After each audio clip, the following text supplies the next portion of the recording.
The Corruption Perception Index, otherwise known as CPI, is a scale that evaluates the level of corruption according to the country's inhabitants of any country.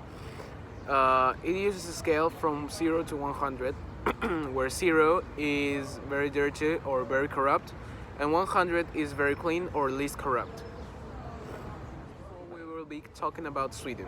Sweden is the third cleanest country according to the CPI, with a qualification of 85 points. According to the anti-corruption fiscal Gunnar Sedler, the 75 of corruption investigations end in a sentence to the accused. Also, he says that out of 15 calls he receives in his phone from corruption cases, only one has the basis to start an investigation. What does this tell us? This tells us that the corruption level in Sweden has declined throughout the years. Also, this tells us that the corruption level in Sweden is very low in comparison to other countries like, for example, Peru or Chile. Stedler also mentions that since 1970, there were only 2 cases of political corruption which were considered true. There are a whole lot of measurements taken in Sweden which prevents corruption levels to rise. The first of all is obligatory education. Everyone knows, and it is no secret, that education is the first gun to end any kind of crime, corruption, or any kind of unethical act. And corruption is not the exception. Another measurement that is taken is the public cost access. It's a law that permits anyone from the population of Sweden to check the politicians' salaries, expenses, in and outs of money from an internet source. This is similar to the friendly request system here in Peru.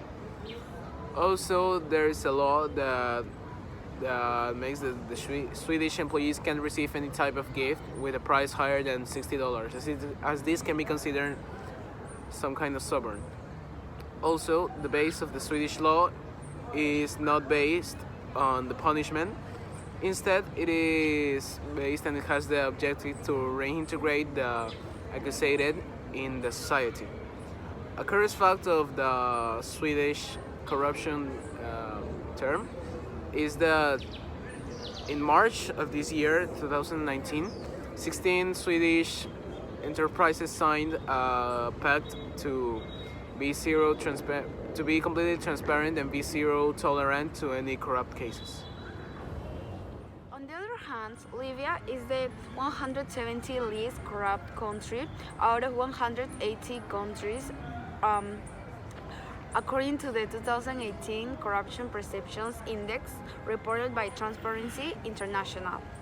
Corruption rank in Libya averaged 143.4 from 2003 until 2018, reaching an all-time high in 2013 of 172 and a record low of 105 in 2006. In Libya, the General Haftar and his allies claim that Libya's oil's money is being mismanaged, stolen, or channeled to extremist groups. The accusations are more directed to the Central Bank of Libya. At a meeting with the foreign government on Rome that later led to their agreement for returning the port to the NOC's control, Haftar cites, quote, 11 allegations of abuse of power and corruption at the Central Bank of Libya that it wanted investigated, according to the independent sources.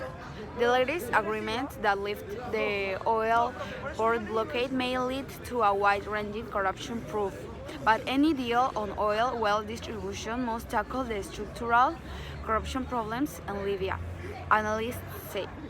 Part of the agreement for lifting the port closure, Libya's central bank, national oil companies, politicians, businessmen, and traders in the country could end up being proved in a wide-ranging corruption investigation to tackle the underlying problem of Libya's oil wealth.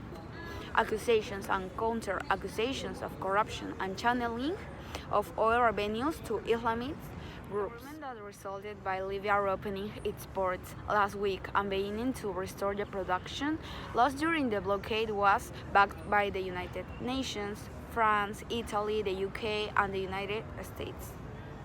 As part of the agreement, the governments agreed that there should be a wide-ranging corruption proof under the auspices of the UN, the UK's newspaper, The Independent reports, citing sources close to the Libyan authorities.